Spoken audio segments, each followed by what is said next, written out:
सरकार के 3 नए कृषि कानूनों के खिलाफ दिल्ली के सिंधु बॉर्डर की रेड लाइट पर प्रदर्शन कर रहे किसानों पर पुलिस ने मुकदमा दर्ज किया है। किसानों के खिलाफ सोशल डिस्टेंसिंग का पालन न करने, महामारी एक्ट समेत कई धाराओं के तहत एफआईआर भी दर्ज की गई है। आपको बता दें कि सिंधु बॉर्डर की रेड लाइट पर किसान रोड ब्लॉक करके बैठे हैं और 29 नवंबर को लामपुर बॉर्डर से हजारों की संख्या में किसान जबरन दिल्ली सीमा में घुस आए थे, जिसके बाद उन्होंने सिंधु बॉर्डर पर ही डेरा डाल लिया। गौरतलब है कि पिछले 16 दिन से कृषि कानूनों के खिलाफ किसान बॉर्डर पर प्रदर्शन कर रहे हैं।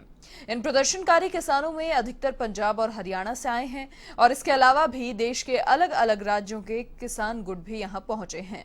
किसान तीनों कृषि कानूनों को वापस लेने की मांग पर अड़े हैं। हालांकि इस बीच किसानों और सरकार की वार्ता भी हो चुकी है, मगर बातचीत में कोई भी हल नहीं निकल पाया। अब किसान और आक्रोशित हो गए हैं और आंदोलन तेज करने का ऐलान भी कर चुके हैं।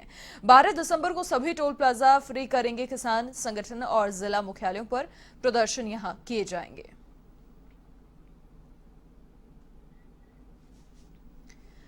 अधिक जानकारी के लिए संवाददाता प्रीत किरण फोन लाइन पर हमारे साथ फिलहाल जुड़ चुकी हैं। जी प्रीत किरण, देखिए लगातार अब किसान और ज्यादा आक्रोशित होते जा रहे हैं और ऐसे में नई नई स्ट्रेटजीज प्लान की जा रही हैं किसानों के द्वारा। जी बिल्कुल, आंदोलन को तेज करने की कोशिश की जा रही है किसानों की ओर से। दूसरी तरफ सरकार ये भी सूत्रों के अनुसार ये भी सुनने में आ रहा है कि सरकार अब किसानों को कोई भी प्रस्ताव नहीं भेजने जा रही है।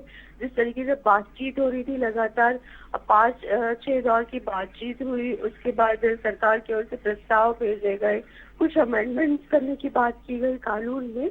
लेकिन अब जहाँ तक सरकार ने तमाम किसानों से बातचीत करके अभी तक कुछ निकला नहीं। ऐसे में सरकार की ओर से ये तय किया गया है कि कोई प्रस्ताव नहीं भेजा जाएगा। वही किसानों की तरफ से ये कहा जा रहा है कि देश भर में अब किसान रेल ट्रैक्स को भी जाम कर सकते हैं और कहीं ना कहीं 12 दिसंबर को दिल्ली, जयपुर दिल्ली और आगरा दिल्ली का जो रास्ता है, हाईवेज है, उनको बंद करने की बात की जा रही है।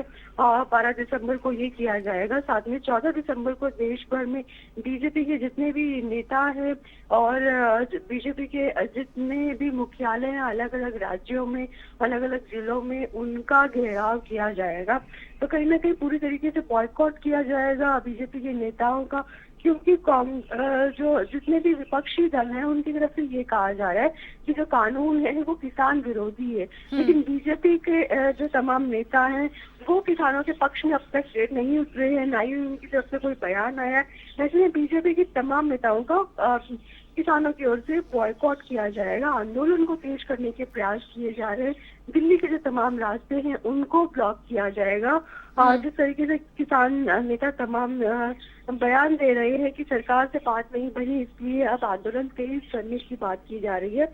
जब तक कि कानून निरस्त नहीं होता ये धरना, ये प्रदर्शन जारी रहेगा। बिल्कुल प्रीत किरण, देखिए किसानों का ये कहना कि सरकार उनके आंदोलन को कमजोर करने का प्रयास कर रही है। दूसरी तरफ सरकार साफ तौर पर ये कह रही है कि किसानों के सवालों के जवाब दे दिए हैं, अब उनकी समस्या का हल नहीं निकल पा रहा, वो बातचीत नहीं कर पा रहे, ये उनकी चिंता है।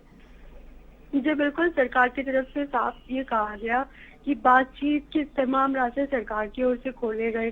कई दौर की बातचीत की, सरकार ने जो कानून है उसमें संशोधन की बात की।